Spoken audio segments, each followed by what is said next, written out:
حمزہ کے ساتھ ان کا میٹنگ تھی تو وہ نہیں آ سکے، تو رانا ثناء اللہ صاحب، حمزہ صاحب اور پنجاب کی دیگر قیادت جو تھی وہ انہوں نے بلاول صاحب کی میٹنگ کو ختم ہونے کے بعد ہمیں آن لائن جوائن کیا یہاں پر زوم پہ۔ اس کے علاوہ پارٹی کی ساری جو تمام سینئر قیادت تھی وہ یا یہاں پر فزیکلی موجود تھی یا زوم پہ انہوں نے ہمیں جوائن کیا۔ تو جیسے کہ شاہد خاقان عباسی صاحب نے کہا کہ اس میں بہت امپورٹنٹ چیزوں پر ڈسکشن ہوئی، جس میں سب سے پہلے تو لانگ مارچ پہ ڈسکشن ہوئی، ڈسکا کے بائی الیکشن پہ ڈسکشن ہوئی، اور جو کراچی میں ایک سیٹ ویکنٹ ہوئی ہے NA 249، اس پہ بائی الیکشن کے اوپر ڈسکشن ہوئی، اس کے کینڈیڈیٹ پہ ڈسکشن ہوئی، اور اس کے علاوہ اور کچھ میں مس آؤٹ تو نہیں کر رہی جس پہ ہوئی؟ جی، ڈسکا پہ ہوئی۔ اس کے علاوہ جو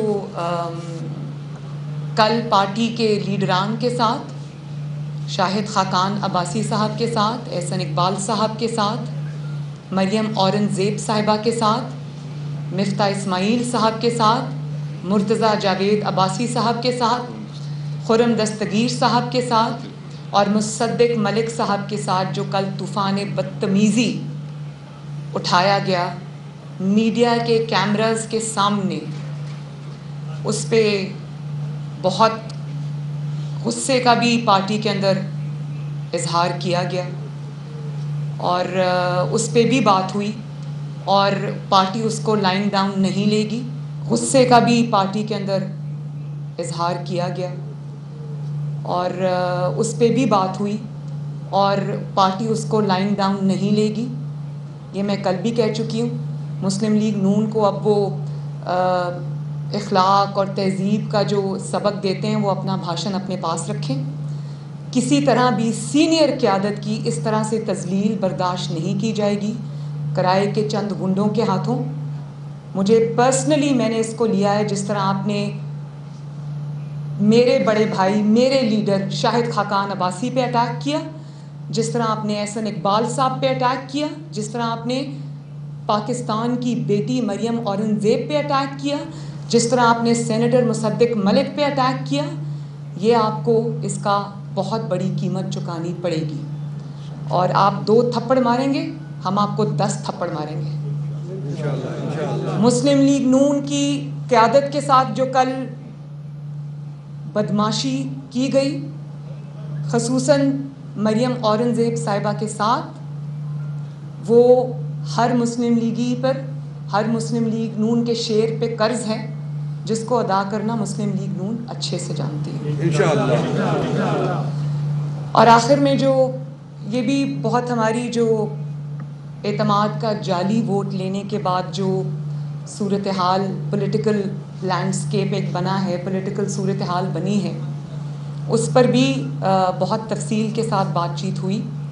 چیئرمین سینٹ کے اوپر بھی بات چیت ہوئی، اور اس میں سب کنسنسس تھا کہ جس طرح سے کل دھونس اور جبر اور غنڈہ گردی سے کل اعتماد کا ووٹ لیا گیا، پاکستان کی ایجنسیز کو استعمال کر کے، پاکستان کے اداروں کو استعمال کر کے، جس طرح کل اعتماد کا زبردستی گردنوں پر، اپنے ہی اراکین کے گردنوں پر تلواریں رکھ کر جس طرح اعتماد کا ووٹ لیا گیا، اس کی نہ کوئی قانونی حیثیت ہے، نہ کوئی آئینی حیثیت ہے، نہ کوئی سیاسی حیثیت ہے، نہ کوئی اخلاقی حیثیت ہے۔ جن ارکان نے آپ کے خلاف یوسف رضا گیلانی صاحب کے الیکشن میں ووٹ کیا، صرف 2 دن بعد اچانک ایسا کیا ہو گیا کہ انہوں نے اپنا فیصلہ بدل دیا؟ فیصلہ بدلا نہیں، فیصلہ تبدیل کرایا گیا ہے، اور جس مضحکہ خیز انداز میں وہ تبدیل کرایا گیا ہے، جیسے کہ میں نے اس دن بھی کہا، کل کہا، کہ پورے پارلیمنٹ لاجز کو آپ نے بنکر بنایا ہوا تھا۔ ایسے لگ رہا تھا کہ جیسے شمالی وزیرستان کا کوئی علاقہ ہے۔ پوری رات آپ سولی پر لٹک کر اپنے MNAs گنتے رہے، ڈرون کیمرہ سے ایک ایک MNA کی آپ نے نگرانی کی. پہلی مرتبہ ہوا کہ کسی جماعت کے اپنے سربراہ کے خلاف اس کی جماعت نے عدم اعتماد کر دیا جب کہ وہ پاور میں ہو. آپ امیجن کریں ذرا, یہ حال ہے. یہ اس کے علاوہ ہے جو چاروں صوبوں سے عمران خان کے اوپر عدم اعتماد کا عوام کی جانب سے نہ صرف عدم اعتماد کا بلکہ غصے کا بھی اظہار کیا جا رہا ہے. یہ اس کے علاوہ ہے. اور جس طرح سے اس میں ایجنسیز کو انوالو کیا گیا, جس طرح ان کی مدد لی گئی, جس طرح انہوں نے اراکین کو غائب کیا, میں آپ کو یہ بتاؤں کہ یہ ہمارے ذاتی علم میں آیا ہے. ان کے MNAs ہم سے ان ٹچ ہیں. یہ ہمارے ذاتی علم میں آیا ہے کہ 2 MNAs کو جو راضی نہیں ہو رہے تھے آخری وقت تک ان کو ووٹ دینے پر,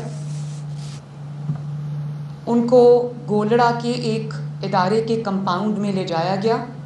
وہاں پر 4 گھنٹے ایک کنٹینر کے اندر بند رکھا گیا اور ان کو مجبور کیا گیا ایجنسیز کے لوگوں کے ہاتھوں کہ وہ عمران خان کو ووٹ دیں. تو مجھے یہ بتائیں کہ اس کو تو کسی اتنی شرمناک شکست کے بعد, یہ صرف شکست نہیں ہے بلکہ آپ نے پاکستان کی ایجنسیز کو آپ نے جس طرح استعمال کیا, جس طرح آپ نے پاکستان کی خفیہ ایجنسیز کو اپنے لیے استعمال کیا, یہ بہت قابل شرم بات ہے. کیا ایجنسیز پاکستان میں اسی لیے رہ گئی ہیں؟ کیا یہی ان کا رول ہوگا اب کہ جس شخص کو عوام دھتکار رہی ہے, جو عوام کا مجرم ہے, جس نے ان کی زندگی اجیرن بنا دی ہے, آپ اس شخص کو بچانے کے لیے آپ اپنے ادارے کو سیاست میں جھونکتے ہیں؟ اس کا جواب پاکستانی قوم کو چاہیے. اس کا جواب مسلم لیگ نون کو چاہیے. اس کا جواب آپ کو دینا پڑے گا. اور کہاں ہے اس شخص کی عزت, کہاں ہے اس شخص کی غیرت جو کہنے کو تو وزیر اعظم کی کرسی پر بیٹھا ہے لیکن ایجنسیز کو یہ کہتا ہے, ایجنسیز کے سربراہوں کو یہ کہتا ہے کہ میرے ارکان سے زبردستی مجھے ووٹ لا کے دو. اس کو تو میں یہ بھی نہیں کہہ سکتی کہ یہ کوئی اپنے آپ کو جھوٹی تسلی یا طفل تسلی دے رہا ہے. وہ اپنے آپ کو طفل تسلی بھی نہیں دے سکتا. اس لیے نہیں دے سکتا کہ اس کو یہ پتہ ہے کہ اس نے کس طرح یہ اعتماد کا ووٹ لیا ہے.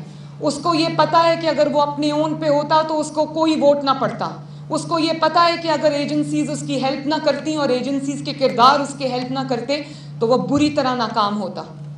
لیکن ایک ہارے ہوئے شخص کو, ایک نالائق اور نااہل شخص کو, قوم کے مجرم کو بچانا, اس کا جواب آپ کو قوم کو دینا پڑے گا اور اس کا جواب قوم مانگے گی.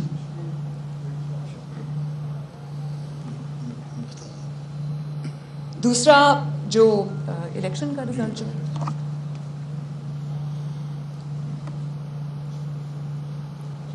جو اعتماد کا ووٹ ایجنسیز کو استعمال کر کے,